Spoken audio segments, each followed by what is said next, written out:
Prepare for the worst. A loud warning from Taiwan's vice president, but confidence that Taiwan can count on the international community for help against China. Stiffer penalties. Will passengers now have to pay for the actions of drunk drivers? Crunching the numbers. What do Hong Kong's vaccination rates and COVID statistics predict for Taiwan?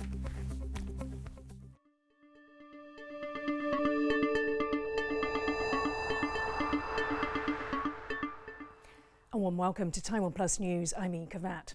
The Ukrainian president has said Russian attacks on civilian facilities are tantamount to genocide as Russia's invasion of the country enters its third week. The WHO has also called for a stop on attacks on all health facilities. But as James Chater reports, while tens of thousands continue to flee, some remaining in the capital are holding on to hope. The Ukrainian president is calling it a war crime. A children's hospital in the besieged port city of Mariupol bombed by Russian planes.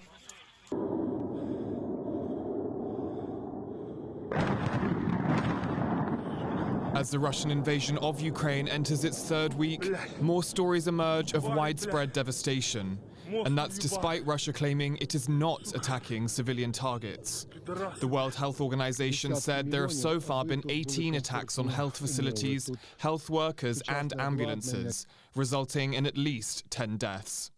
These attacks deprive whole communities of health care. More than 2 million people have left Ukraine, and WHO is supporting neighboring countries to provide health care for refugees, most of whom are women and children. Despite the grave situation, some remaining in the country hold on to hope. On Wednesday, Kyiv Symphony Orchestra punctuated air raid sirens with a concert for peace in the heart of the capital. This concert, we would like to support our president, Vladimir Zelensky, who called and will call to all governments of the world, stop the war in Ukraine. But the sounds of war are never far, and the flow of refugees continue, as calls for an end to fighting seem to fall on deaf ears. Chris Ma and James Chater for TaiwanPlus. Taiwan's Vice President William Lai has said that an attack on the country by China would lead to global support for Taiwan. Commenting on the international reaction to Ukraine, he told Yahoo TV on Wednesday that Taiwan must nevertheless be fully prepared for the worst. The Vice President said Taiwan must strengthen its own defense capabilities to safeguard the country's democracy and sovereignty, regardless of international support. But he said that as long as Taiwan keeps to the principles of democracy and freedom, he expects the international community to come to its aid. 至少会让中国看到，就是说，如果他出兵攻打台湾，恐怕不是1对1的，恐怕他是个人对整个国际社会。 For more on how the situation in Ukraine can provide lessons for Taiwan, our reporter Jaime Ocon spoke to Wu Tonghan, an associate professor at National Zhengzhi University's College of International Affairs. He began by asking what Taiwan can learn from the international support shown for Ukraine as it faces a Russian invasion. We are small countries. So this time we can see Ukraine has received a huge amount of support, not only from material support, but spiritual support from international society. So it has provided a useful lesson for the Taiwanese society. First thing is how to build up strong connection with the international society and actively engage with the country with similar values. Like when I say, previously, we need to build strong connection with democratic countries and also the country with similar government structures. The second thing is we need to create I call it a community with similar security and economic interest, especially Taiwan as we are a country with we have very strong and international recognized high-tech industries, especially TSMC, we provide a lot of electronic chips to the international society. So listen to this comment from Taiwan's Vice President William Lai. 大家都知道台湾的经济实力，那另外一个就是说，他们也认为台湾很勇敢啊，坚守民主，站在这个第一岛链的这个关键位置上面，我们毫不退缩了。As Taiwan's government is watching events in Ukraine unfold and the international response closely, how has this changed Taiwan's strategy in bolstering its self-defense capabilities? The China Jing say to work together to realize rejuvenation of the Chinese nation, which means he still have a we call optimistic ideas on reunite Taiwan into the China's map. We still need to be aware that China has not given up using some we call military or violent way for the final reunification. So Taiwanese society will still need to be very aware and ready for the potential military attacks in the future. We probably need to think how to improve our weapon systems and how to, especially the missile systems, to strengthen our national defense.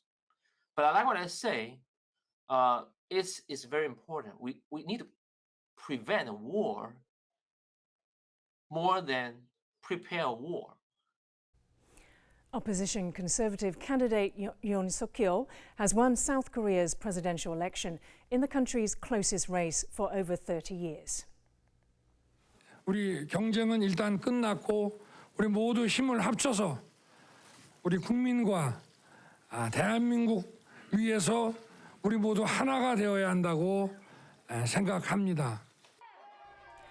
The former prosecutor general beat out his rival Lee Jae-myung of the ruling Democratic Party by less than 1%. Yoon inherits a tough agenda, with economic inequality aggravating social tensions and North Korea already conducting 8 missile tests this year. Analysts say that Yoon will advocate for a closer relationship with the United States in dealing with regional issues. Yoon is set to be inaugurated in May. To find out more about the implications of Yoon's victory for South Korea's foreign policy, our reporter James Chater spoke to James Kim from the Asan Institute in Seoul. He began by asking whether Yoon would take a tougher approach on China and what impact that would have on relations with North Korea. I don't think there really is much change in North Korean behavior, whether you get a conservative administration or a progressive one. So overall, I think it'll be more of the same with respect to North Korea, with possibility of some short-term provocation spike. On China, Mr. Yoon has staked out officially his platform position is a little less clear. It's more ambiguous.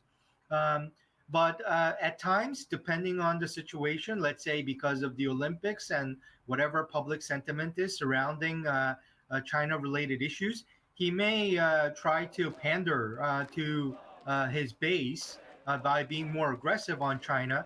So there are other moving pieces here. But when it comes to those other pieces and putting them aside on China, I think as long as other things stay quiet, relations with Beijing and South Korea, he wants to maintain relatively workable kind of partnership relations if it is possible to do that. It's often said that South Korea tries to maintain a policy of kind of a type of strategic ambiguity in terms of their relationship with regional powers and doesn't want to take sides in kind of instances of great power rivalry. Do you think that approach has exhausted itself now? I think it will be very difficult for Mr. Yoon once he is in office to maintain an ambiguous position between U.S. and China when he's called for clearly strengthening of the alliance relationship with the United States. So there's a tension here on his policy related to China and his policy related to the United States. He will quickly learn in the first few days in his office that he is not going to be able to maintain strategic ambiguity with Beijing if he wants to strengthen relations with Washington. Coming back to Taiwan, many people here have been rallying in support of Ukraine by stepping up donations. Aside from gathering financial aid, the country's foreign ministry is accepting donations of supplies as well. Hundreds of boxes of food, warm clothing and other daily necessities have been gathered, with more donations coming in. The ministry's donation drive will run through March 18th, after which the collected goods will be sent to European countries hosting Ukrainian refugees fleeing the Russian invasion. Our reporter Ken Ning is at the Foreign Ministry collection site. I'm at the Ministry of Foreign Affairs, where a fund has been set up to help the refugees of the war in Ukraine. Taiwan has received 416 million Taiwan dollars, or 16 million US dollars over the past week from the people of Taiwan. But people has not just been donating money to the ministry. Members of the public has been donating boxes of supplies and materials since the start of the week. Taiwanese are willing to help, like we say, we can help and we are willing to help. And I think there's lots of people, they are willing to share not only their money but also their supplement. So I think that's how Taiwanese shows our capability and also our ability to help the international society. 想说东西反正家里都很多嘛，就顺便带过来，让他们能早日被那个乌克兰的赶快停止战争啊！哦，都好可怜哦，听到眼泪都掉下来，好可怜哦。这样子啊，想说能捐一点呐，一点点呐，没有说一点点心意啊，这样子。 More than 800 boxes of supplies and materials have arrived here in the Ministry of Foreign Affairs to help the war in Ukraine. Officials here have told me that these kind of packages have been continuing to pour in non-stop since the start of this week. Packages behind me contains food, daily necessities, and warm clothing. Coming up after the break, elderly people in Taiwan's Miaoli are getting help fighting off loneliness. Details after the break.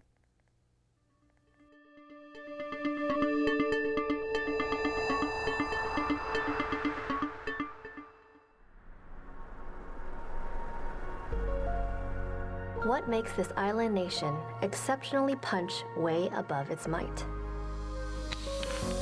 It's the fascinating human stories we heard, plus the greatest movies we saw.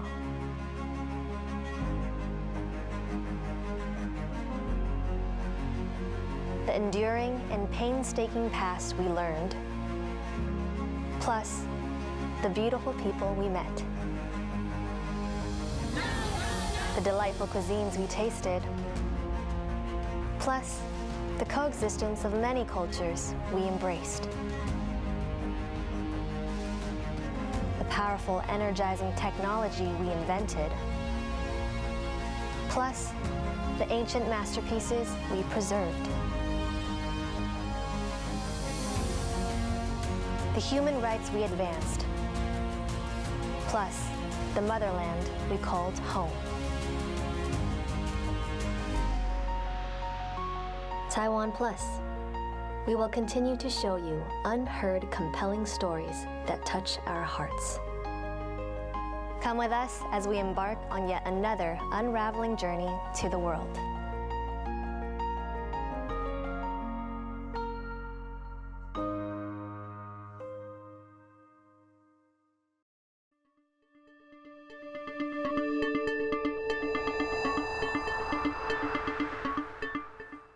Welcome back. You're watching TaiwanPlus News. It's not unusual for Chinese companies to try to lure Taiwanese talent from the high-tech sector with the promise of higher pay. But any economic activity involving Chinese money in Taiwan is strictly governed by cross-strait investment laws. Taiwan's Justice Ministry is investigating whether certain local companies have illegally received Chinese money for the purpose of poaching Taiwanese talent.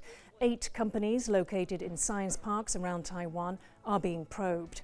They are involved in key economic sectors like semiconductors, integrated chip design and electric vehicles. Prosecutors allege that these companies have already recruited high-level or technical employees from Taiwanese firms, leading to the theft of intellectual property and large financial losses. The exact scale of these losses is yet to be determined. Taiwan will be implementing stiffer penalties for drunk drivers and their passengers by the end of the month. The Transportation Ministry is introducing harsher punishments following a spike in fatal drunk driving incidents. John Van Trieste has this report. Zero tolerance. That's the message Taiwan's government hopes to send to would-be drunk drivers, with new measures set to take effect March 31st. Among the new rules are provisions targeting repeat offenders. Under current law, the government can publish the names and photos of people caught drunk driving more than once in a 5-year period. But come the end of March, that period will be extended to 10 years. The new rules also target drunk drivers' passengers. The maximum fine for passengers at least 18 years old is going from 3,000 NT dollars to 15,000 NT dollars. That's a jump from around 105 US dollars to around 530 US dollars. The new rules follow amendments to Taiwan's criminal code in January that increased prison sentences for those caught driving under the influence from 2 years to 3. All this after a 10% spike in fatal drunk driving cases in 2021 killed 318. Campaigners against drunk driving are pleased with the heavier fines to be imposed on passengers. 国人其实最怕的还是要从荷包掏钱出来，所以把整个罚金提高之后，我们觉得要透过同车共责的人，他必须去感受到他也有一份责任，他也会受到严重的处罚，这才有用。 But they also say that more must be done to treat the root causes of drunk driving by paying more attention to issues like the availability of treatment for alcoholism. Klein Wong and John Van Trieste for TaiwanPlus.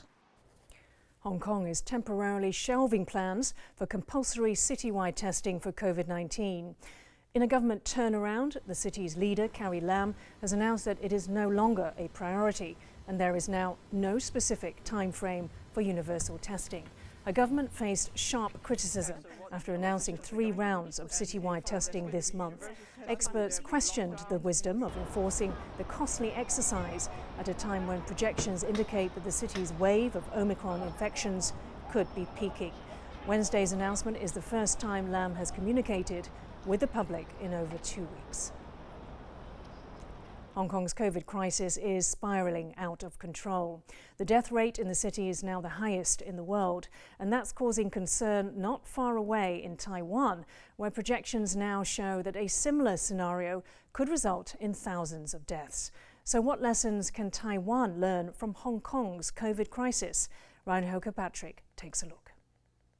Morgues and hospitals are full, while supermarkets and schools are empty. Hong Kong, once one of the world's best models for containing COVID, now has the highest death rate from the virus in the world. So how did a city with over 2 years to prepare go from success story to cautionary tale? I think reasons for that were really to do with the very poor vaccination rate in the most vulnerable segment of the population, which is the elderly. We had basically zero community transmission for months on end, so it wasn't an immediate threat, it was something distant. And vaccination wasn't tied to any end result. So that led many people to basically swear off vaccines, especially among the elder population, who had this absolutely unmovable misconception that if you have chronic medical conditions, then you shouldn't get vaccination. When Omicron first hit Hong Kong at the beginning of the year, only around a fifth of elderly residents were fully vaccinated. That's since risen to 30%. But for the hundreds of unvaccinated elderly Hong Kongers who have died, it was already too late. In a way, Hong Kong had become a victim of its earlier success. The kind of risk-benefit analysis that people undergo when they're considering vaccination is highly distorted in Hong Kong. So in many people's minds, there's a misconception that vaccines are as dangerous as COVID. There are many reasons for that, principally being a very, very steady drumbeat in the local media about deaths that occur after vaccination. Healthcare providers in Hong Kong haven't exactly helped a lot of the time, especially in the early days of the vaccination campaign. Honestly, everybody was so risk-averse that they failed to see the real threat.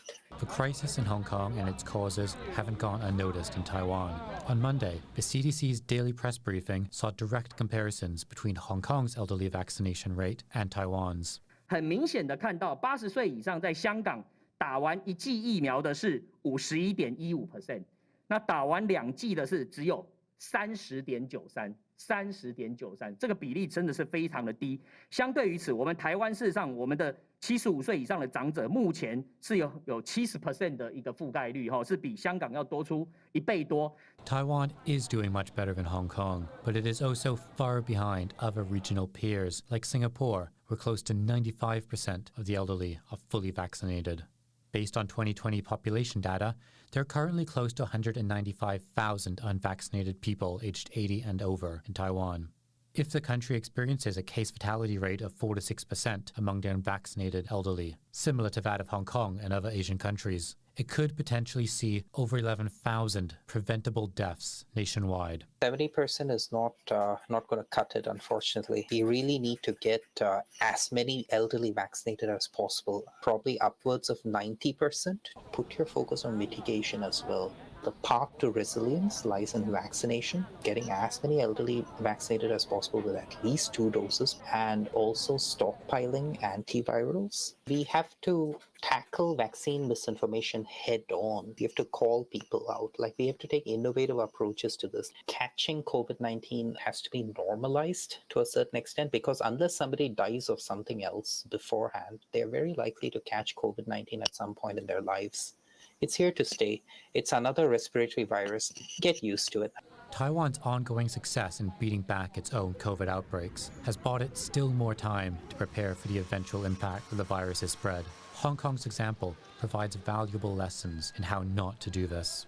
Before then, government agencies, health workers, media, and the public will all have a lot to do. Ryan Ho-Kilpatrick for TaiwanPlus. The Premier of the Australian state of Queensland has rejected Prime Minister Scott Morrison's national emergency declaration following deadly flooding in the past 2 weeks. Morrison was in the Queensland capital, Brisbane, on Thursday.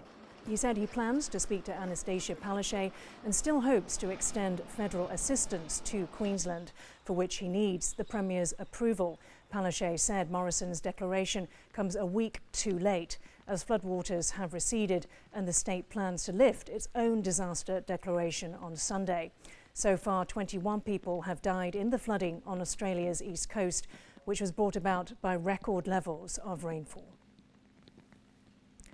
The risk of isolation and loneliness for seniors in Taiwan is an ever-present concern, especially as the country has an increasingly aged population.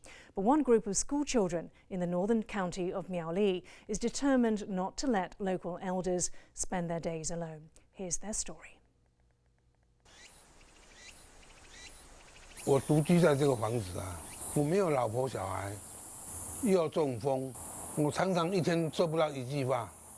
我最期待的就是礼拜六这一天，有时候晚上做梦都会想到他们礼拜六会来。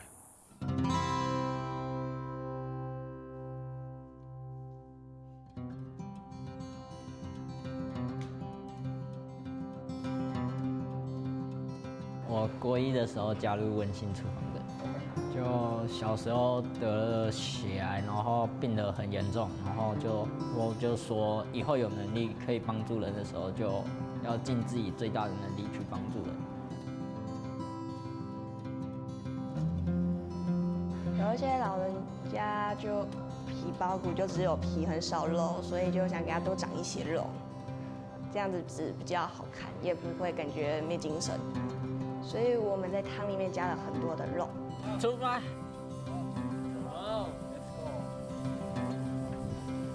阿公，啊，小朋友好，阿公好，你好，你阿公，最近好吗？好，好，你们这很快，很好，很好。好，现在送汤了没？好，水饺跟豆浆。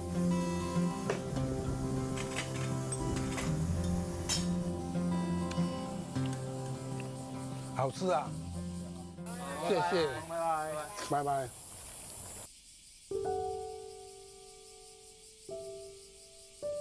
只要他们小朋友有煮汤，什么汤我都愿意喝，都很好喝。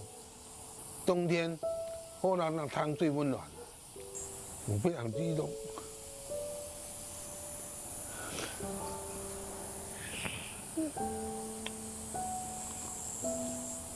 我觉得这些小朋友非常好，常常来看我，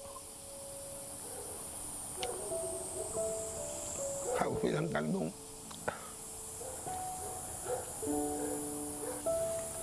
平常都没有人来过来这里，感到一个人非常寂寞。有时他们来的时候找我聊天。有一次我们寒流来，我的房子是破烂烂的，他来帮我把那房子那洞都堵起来，非常善良。